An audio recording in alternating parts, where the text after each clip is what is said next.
दादा, तुम्ही प्रभाग क्रमांक 20 मध्ये घरोघरी जाऊन अतिशय सूक्ष्मरित्या प्रचार यंत्रणा करताय. जसं आता कोल्हापूरमध्ये बोललं जाते की दक्षिणमध्ये तुमचं जास्त प्रेम आहे आणि विशेष करून प्रभाग 20 वर तुम्ही फोकस दिलेला दिसतोय. त्याच्या मागचं काय कारण असेल ते थोडक्यात आमच्या प्रेक्षकांना सांगावं. नाही आता कोल्हापूर महानगरपालिकेची निवडणूक ही 10-11 वर्षानंतर होते आणि आपल्याला माहिती आहे या 5 वर्षामध्ये प्रशासक असल्यामुळं धूळ किंवा रस्ते ही सगळी परिस्थिती कोल्हापूरची बिकट होत चाललेली आहे. कचरा व्यवस्थापन बिकट होत चाललेलं आहे आणि मग यामध्ये चांगलं काम करणारे नेतृत्व पुढे आले पाहिजे या उद्देशानं आदरणीय सतेज पाटील साहेब असतील, श्रीमंत छत्रपती शाहू महाराजजी असतील, यांच्या माध्यमातून आपण हे पॅनल सगळे जाहीर केलेले आहेत आणि काँग्रेस पक्ष असेल, शिवसेना असेल आणि अपक्ष असतील, अशा पद्धतीनं आम्ही एकत्र होऊन ही लढाई उभा केलेली आहे. सगळ्याच प्रभागात मी भेटी देतोय आणि मला विश्वास आहे की आज प्रभाग 20 मध्ये मी आज दौरा केलेला आहे. लोकांचा उत्स्फूर्त प्रतिसाद हा आम्हा सगळ्या पॅनल मधल्या सगळ्या उमेदवारांना आहे आणि त्यांना विश्वास आहे की काँग्रेस पक्ष हा काम करणारा पक्ष आहे. काँग्रेस पक्षाच्या माध्यमातून आदरणीय बंटी साहेब असतील किंवा आम्ही असेल, की कोल्हापूरचा विकास कसा होईल, कोल्हापूरला पुढे कसं घेऊन जाता येईल, एक चांगलं विजन कसं मांडता येईल या उद्देशाने आम्ही काम करतोय. अनेक मंडळी समोरच्या बाजूला आश्वासनं देतात. मग 5 वर्ष जेव्हा प्रशासक होतं तर तुमचे हात कुणी बांधले होते? तुमचं सरकार आज या राज्यात आहे. एका बाजूला प्रशासक म्हणलं तर तुमचा त्यावर कंट्रोल आहे. मग आज तुम्ही बरेचसे कामं करतो असं आश्वासन देता. मग 5 वर्ष तुम्हाला कुणी किंवा 2-2.5 वर्ष कुणी थांबवलं नव्हतं आणि मग आज लोकांची दिशाभूल करण्याचा प्रयत्न सुरू होता. मी लोकांना भेटलो, पटवून सांगितलं. लोकांना देखील विश्वास आहे की बंटी साहेबांच्या नेतृत्वाखाली आज चांगले ऍडमिनिस्ट्रेशन कोल्हापूर महानगरपालिकेमध्ये होऊ शकते. काल जाहीरनामा आदरणीय बंटी साहेबांनी सांगितला. त्यामध्ये देखील महिलांसाठी मोफत केएमटी प्रवास आपण त्या ठिकाणी सवलत दिलेली आहे. आमच्या विद्यार्थ्यांसाठी मोफत केएमटी प्रवासाची सवलत दिलेली आहे. सिटी सिस्टर सिटी ही संकल्पना देखील पुढे आणलेली आहे. दुसरा सगळ्यात महत्वाचा प्रश्न असा चर्चला जातोय, प्रभाग क्रमांक 20 आणि अखंड कोल्हापूरमध्ये महायुती असं म्हणते की आमचं सत्ता केंद्रात आहे, राज्यात आहे, महानगरपालिकेत आली तर फंड भरपूर येईल.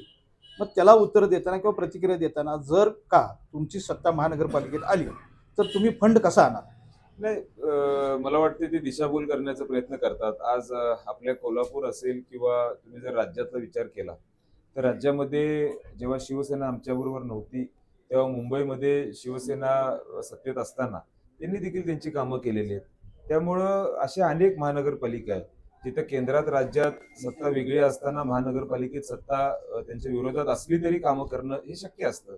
कारण तुम्हाला जो टाईडअप निधी आहे, जो निधी तुमच्या महानगरपालिकेला मिळतोच केंद्रातून, तो द्यावाच लागतो. त्याला काय केंद्र नाकारू शकत नाही. तुमच्या महानगरपालिकेचं उत्पन्न होत असतं, त्या उत्पन्नातून आपण काम करतच असतो. त्यामुळे मला असं वाटते की हे संभ्रम लोकांच्या मनामध्ये निर्माण करायचा आहे आणि जो काय बाकीचा निधी आहे तो कसा आणायचा ही आमची कला आहे.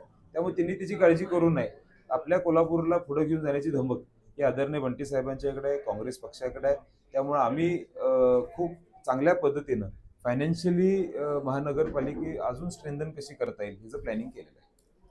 आता मी इथलं माझं लोकलचं चॅनल आहे आणि मी ग्राउंड रिपोर्ट घेताना मला असं दिसून येते की काँग्रेसनं अतिशय प्रचंडरित्या मुसंडी मारलेली आहे. त्याच्या मागची काय यंत्रणा होती आणि काय त्याच्या संदर्भात बी आमच्या दर्शकांना थोडक्यात सांगा. नाही, आपण विचार केला तर महायुतीनं या 5 वर्षामध्ये किंवा या 2.5 वर्षामध्ये केलेला कारभार हा लोकांना पसंत नाहीये. होणारा शेतकऱ्यांना त्रास, होणारे दिसणारे आपल्याला आपल्या कोल्हापूरमधले खड्डे किंवा कचऱ्याचे व्यवस्थापन, त्यामुळे लोकांना एक चीड आहे महायुतीबद्दल की ते फक्त बोलतात. ते आपण म्हणतो ना की रील्स असतात आणि आपण पहिली रील बघतो आणि 10वी रील आल्यानंतर पहिली रील कुठली आहे हे लोकांच्या लक्षात नसतं. तसं त्यांचे आश्वासन आहे. पहिलं काय बोलले आणि शेवट काय बोलले त्यांच्या लक्षात राहत नाही. आणि मग लोकांना हे कळालेलं आहे की हे एक फसवं सरकार जे नेहमीच लोकांना आश्वासन देतं पण पूर्ण करत नाही असं सरकार आज या राज्यात आहे. त्यामुळे लोकांना काँग्रेस पक्षावर विश्वास आहे आणि स्वच्छ उमेदवार हे आम्ही आमच्या काँग्रेस पक्षाच्या माध्यमातून दिले आहेत. आणि टीम वर्क म्हणून हा विकासाचा रथ ही 5 उमेदवार म्हणजे हात चिन्हावर आमचे 4 उमेदवार आहेत आणि टीव्ही चिन्हावर आमचे 1 उमेदवार आहेत. त्यामुळे 5 उमेदवार ताकदीनं हा विकासाचा रथ या प्रभागाचा पुढे घेऊन जातात. आपण जसं निवडणुकीच्या सुरुवातीलाच म्हटलं होतं की प्रभाग 20वर बंटी साहेबांचं ऋतुदादांचं खास प्रेम आहे आणि ते आता सिद्ध होताना दिसत आहे. कारण ऋतुदादा हे घरोघरी ग्राउंडला उतरले असून ही निवडणूक पुढच्या विरोधकाला ती सोपी जाणार नाही.